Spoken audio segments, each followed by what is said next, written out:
Good morning, everybody. It's day 24 on my 30-day hiking challenge. I can't believe it. Wow, what a challenge it's been. It's been great. Sometimes during my challenge, I'm supposed to be getting to bed early, but sometimes I don't get to bed till 8 or 9, which actually gives me less sleep than I like. But I gotta say, every single time I get up here, even though I don't necessarily want to get up here right when I wake up, I feel really good when I get up here.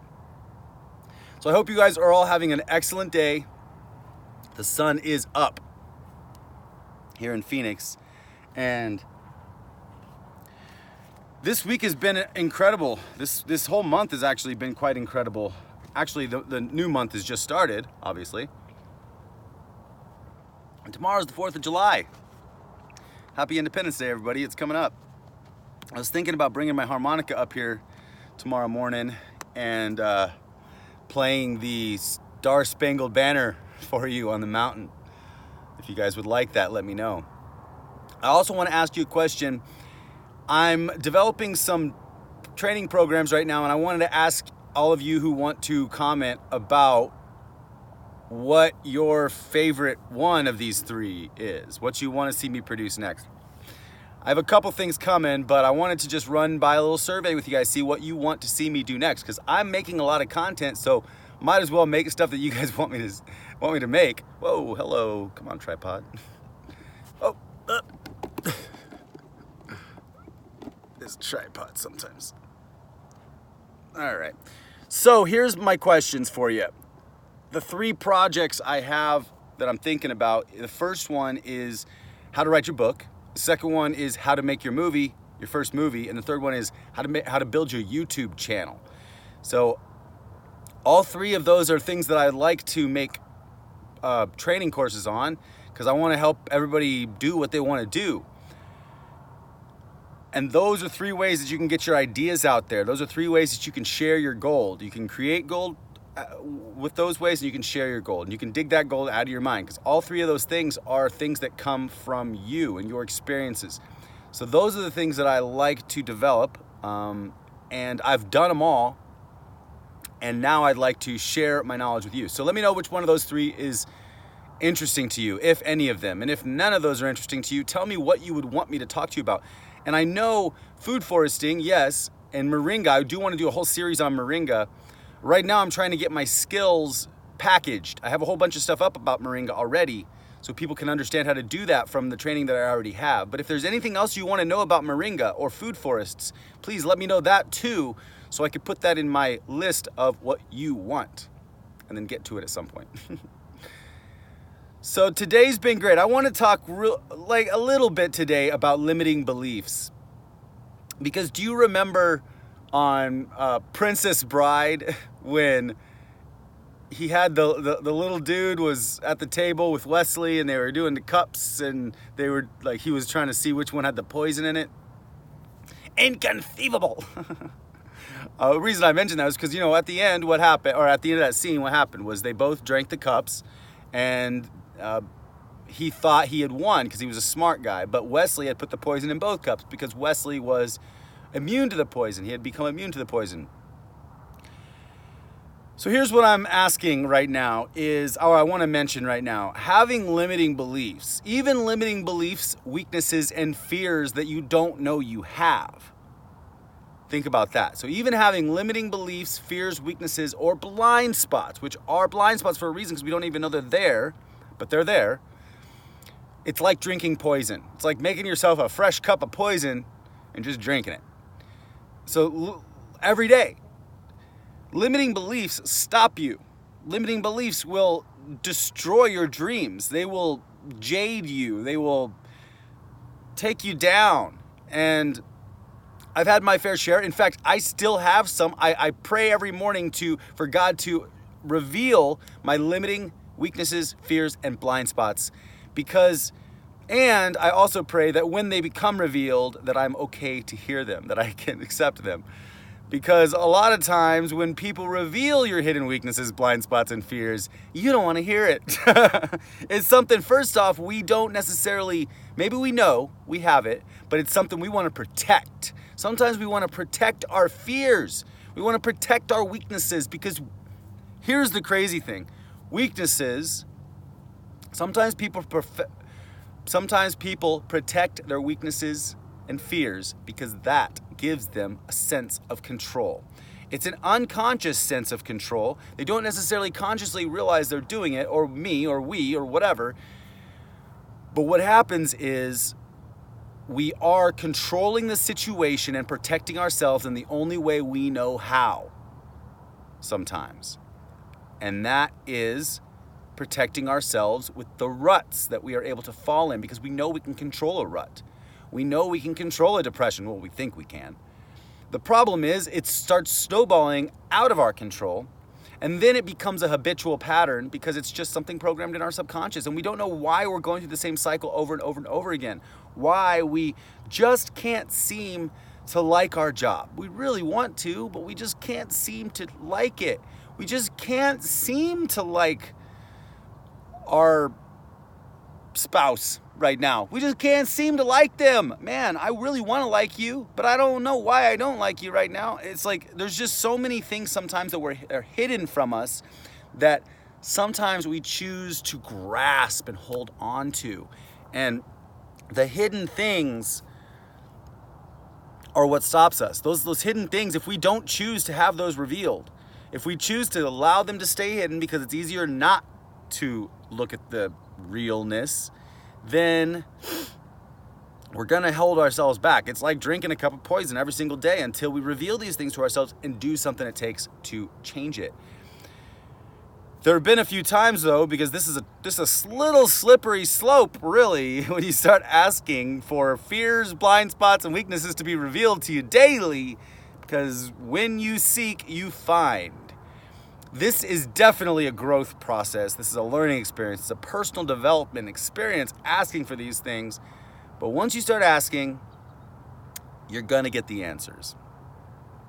And when you get the answers, it's gonna feel like someone just ripped a Band-Aid off, or a really, really sticky Band-Aid over a whole bunch of hair, or some duct tape on your arm and hair. Might feel like that for a second, because we don't really want to hear that stuff. But what I want to just encourage you about is that sleep on it.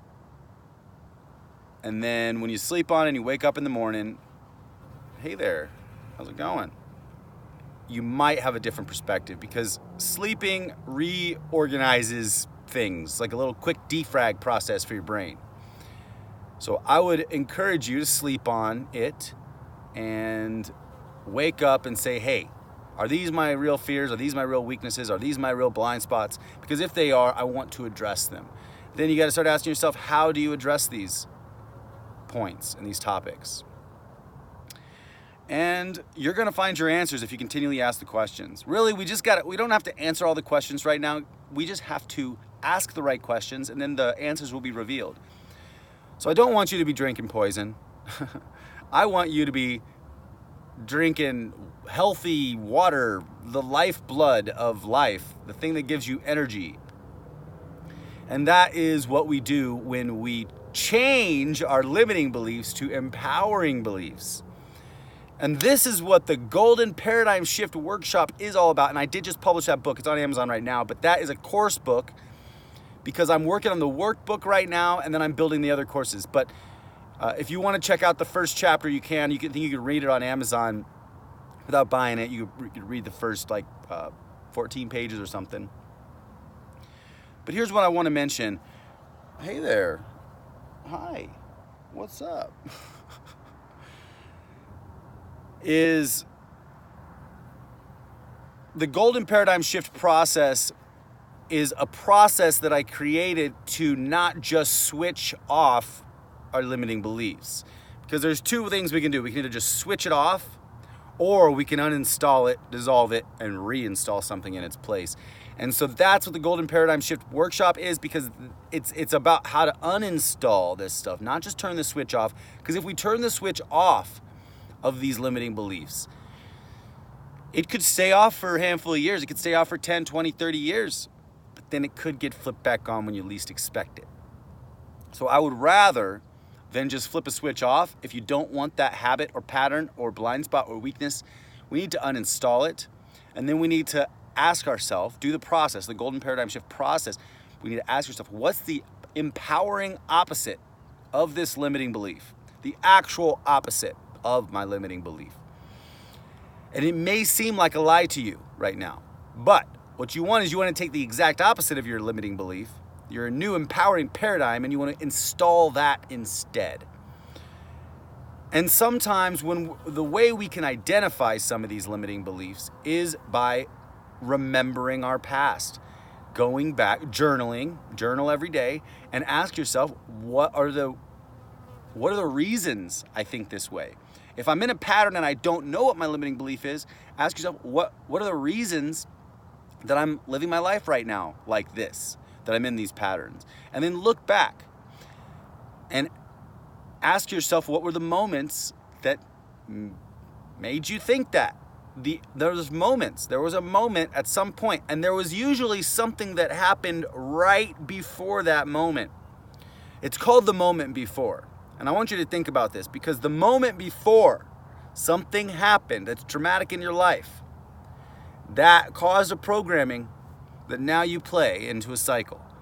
There was a moment before that situation, and I want you to remember what the moment before was. Because the moment before is probably why you chose to place the meaning on that situation that you did at the time. And that meaning has traveled with you to this day. So the moment before the traumatic experience happened was an experience that caused you to place a meaning on the traumatic experience. And that meaning is now the cycle and habits that you're playing out as an adult. So if we can go back to those experiences and ask ourselves what happened in the moment before it, and ask ourselves, what meaning did I place on that experience because of the moment before? Now we are going to be able to change the meaning of that experience. Now also, I want to remind you, I don't necessarily want you to go inside a traumatic experience and go relive it. There's no need for that. There's no use for that. What I'd like you to do is when you go back to that past experience, I want you to experience it from above it. I want you to experience it from up here. And I want you to look down on the experience, and I want you to see yourself and anybody else that's in the experience, but I want you to see them below you. I want you to be up here, and I want you to see the experience down here. I want you to pull the emotion out of that situation. I want you to look on it from above, and I want you to feel what you were feeling and feel why you put the meaning that you put on that at the time. Once you discover why you attach the meaning to that situation, now you can ask yourself another question. What learning experiences can I take from this experience? What can I learn from this? Grab the learning, extract the learning, and then choose to dissolve the rest. Dissolve the rest and let it go away, because your past can be a textbook that can move you forward because we could learn from our past, or it can be a prisoner that can hold you back with blind spots, weaknesses, and fears that you don't even know you have. So that's my message for you today. I want you to be drinking the lifeblood of life, the water of life, not the poison. And the poison of life are these negative beliefs, these negative patterns, these negative things that we play out, these limiting beliefs, these self-views, or these worthless patterns that we're playing out to ourselves. Because I just want you to understand and remember and stop being jaded, because your jadedness is stopping you from your destiny. How jaded you are right now from how crappy life has been in the past could be stopping you from achieving your full potential. I don't want you to leave any of your potential on the table. Your potential has been given to you, and you can choose to use it or you can choose to deny it. And I want you to use it, and I want you to thrive and grow and live fully without limiting beliefs, because you can do anything you've ever wanted to do. Anything. That's the cool part about this experience of life. If thoughts are things, then start thinking about something that you want, and that thing will present the right steps to go get it. Hard work is always part of the process, but I'll tell you what, hard work is not hard work hard work is still hard work. It's just very fulfilling work when you like what you're doing. I hope that encourages you this morning, because this is going to be a really great month. This is summertime. A lot can happen in summer. A lot of thinking, a lot of journeying and adventuring and getting stuff done and setting new goals. This is the middle of the year. If you're feeling like a little bit stuck right now with where you are, it's time to set some mid-year goals, mid-year resolutions. What are your mid-year resolutions right now? Now, if you don't like the word resolution because it has a tag in your mind of, well, if I say resolution, that means it's not going to happen, then don't call it a resolution. Call it a mid-year recalibration goal. Because we got to do our goals twice a year. That's one of my other courses called the Magic Goal Setting Workshop to get anything you want. And right now I'm actually in the process of building that book. That's what I'm going to be finishing today after I get off the mountain. But there's a 10-step process to get anything you want. First, you got to believe it. You got to believe you can have it. But then you got to find out what you even want, because what you want is probably bigger than you've even thought about right now. Because if we have limited our dreams in the past, it's time to take those limits off. Untether your hot air balloon and fly, baby, because you are ready to fly. If you're ready to fly, it's time to untether. If you're not ready to fly yet, hey, just keep watching these videos, keep getting prepared, because it is going to be your time really soon. And when it's your time, you're going to find something that you love, that you just truly desire. And that one thing that you find, or that 10 things that you find, they will be able to help other people, and you will make your impact on the world. You're going to dent the universe, baby. You're going to dent it. Dent the universe with your ideas by deleting your limiting beliefs, and stop drinking poison by keeping your limiting beliefs, and start drinking the lifeblood of life, or the water of life, which is truth. And that truth is that you are a child of God, created in the image of a creator, created for great things with a unique destiny purpose that nobody can take away from you except for you if you don't choose to find it. That's my message for y'all today. You're incredible. You're amazing. I love you so much. And good morning, because wow, oh my gosh, it is gorgeous out right now. And look, the sun, whoop, there we go. Now let's just give you a little view here on what's really going on. And this is my little tripod mountain, a little rock. So thank you so much, everybody. You're amazing. You're incredible. And my name is David A. Stone. So until next time, develop awesome skills and go find your gold.